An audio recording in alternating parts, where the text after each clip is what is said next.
Parcel کرتے ہیں. اور قرآن خود بھی بزرگوں کی نصیحتوں کو ذکر کرتا ہے, انبیاء کی نصیحتیں, لقمان علیہ السلام جیسے بزرگ کی نصیحتیں. تو نصیحت نبی صلی اللہ علیہ وسلم نے فرمایا الحکمت ضالۃ المؤمن, حکمت کی بات, نصیحت کی بات مومن کی گمشدہ چیز ہے. جیسے آپ کی کوئی چیز گم ہو جائے, جب ملے تو کتنی خوشی ہوتی ہے سوائے بیوی کے, استغفر اللہ, یعنی کوئی بھی چیز اگر بیوی سے بھی یعنی جب مل جائے تو کتنی خوشی ہوتی ہے.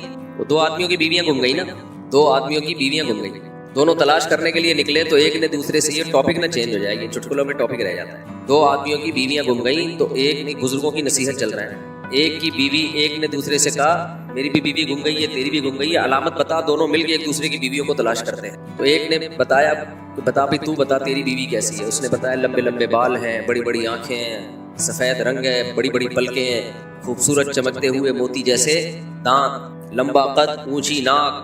یہ علامت جس عورت میں وہ سمجھ لینا میری بیوی ہے. اس نے کہا بتا تو تیری بیوی کیسی ہے. اس نے کہا میری کو چھوڑ تیری تلاش کرتے ہیں بس.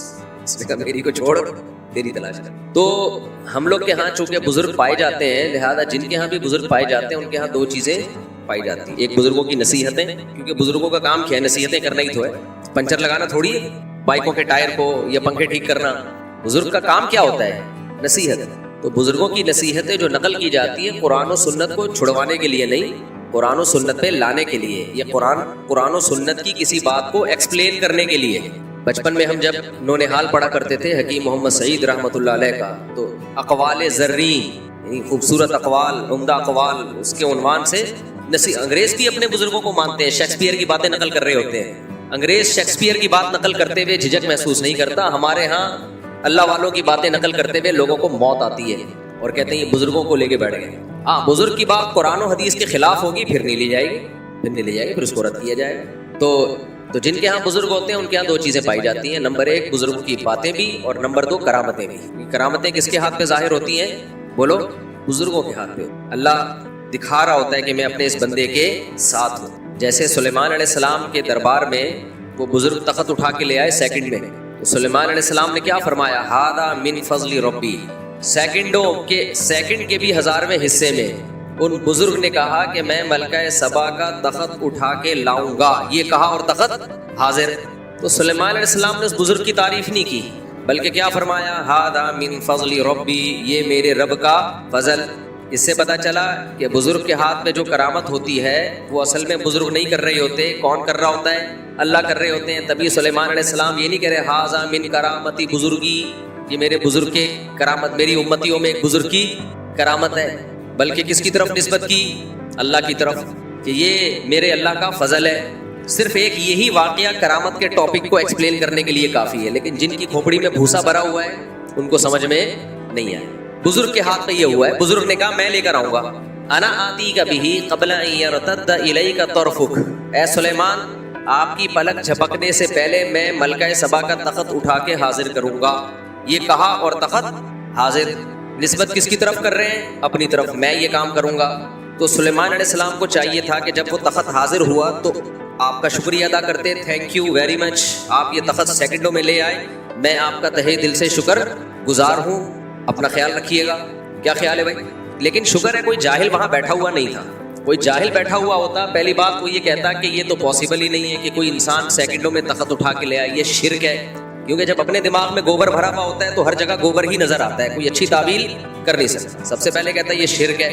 دوسری بات وہ یہ کہتا کہ اگر یہ کام اللہ نے کیا ہے تو یہ بزرگ نے یہ کیوں کہا کہ میں لے کے آؤں گا, یوں کہتے اللہ لے کے آئے گا. یہ اعتراض بنتا ہے کہ نہیں بنتا؟ اگر کسی کے دماغ میں گوبر ہوتا, جیسے یہاں آج کل بہت سارے لوگوں کے دماغ میں گوبر ہے, وہ تیسرا اعتراض یہ کرتے کہ اور اگر یہ لے کے بھی آیا ہے تو سلیمان علیہ السلام اللہ کا شکر کیوں ادا کر رہے ہیں, ان بزرگ کا کیوں نہیں ادا کر رہے. چوتھا اعتراض وہ یہ کرتا کہ سلیمان علیہ السلام تو لا نہیں سکے, یہ بزرگ اٹھا کے لے آئے. پانچواں اعتراض وہ یہ کرتا اچھا بزرگ اگر تخت لا سکتے ہیں تو پھر بزرگوں کو چاہیے کہ گھر کا فرنیچر ڈالنے کی ضرورت ہی نہیں ہے. کیا خیال ہے بھائی؟ گاڑی بک, اس زمانے میں بھی تو گھر میں فرنیچر آتے ہوں گے, لوگ گدا گاڑیاں بک کراتے ہوں گے, تو ان بزرگ کو تو اب یہ بزرگ سینٹر, بزرگ جو ہے ایک ٹرانسپورٹیشن کا کام کھول لیں اور سیکنڈوں میں کسی کو فرنیچر اپنے گھر میں لے کے جانا ہے تو 50 روپے لیں, فرنیچر یہاں سے وہاں.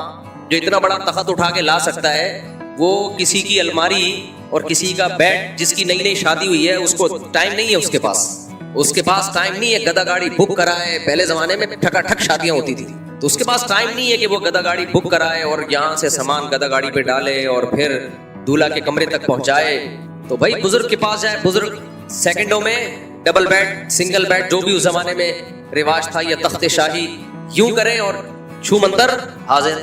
کسی کے بھی دماغ میں بھوسا بھرا ہوا ہوتا تو یہ سارے اعتراضات بولو کرتا. اور جن ملحدوں کے دماغ میں بھوسا بھرا ہوا ہے وہ قرآن پہ یہ اعتراضات آج بھی کرتے ہیں. یہ کیسے ممکن ہے, یہ کیسے ممکن ہے, اگر ایسے تھا تو وہ بزرگ نے یہ کیوں نہیں کر لیا, وہ کیوں نہیں کر لیا. ان سب باتوں کا جواب ایک ہی ہے کہ اگر آپ کرامتوں کو شرکیہ اور بدبودار دماغ سے دیکھو گے تو شرک نظر آئے گا, اور اگر توحیدی دماغ سے دیکھو گے تو اس میں آپ کو توحید نظر آئے گی. عیسائیوں نے عیسیٰ ابن مریم کے معجزوں کو دیکھا شرکیہ دماغ سے, تو انہوں نے کہا عیسیٰ علیہ السلام کے پاس اتنے اختیارات ہیں مردوں کو زندہ کرنا, لہذا یہی خدا ہیں. کیونکہ کس دماغ سے دیکھا, شرکیہ دماغ سے, شرک بھرا ہوا تھا.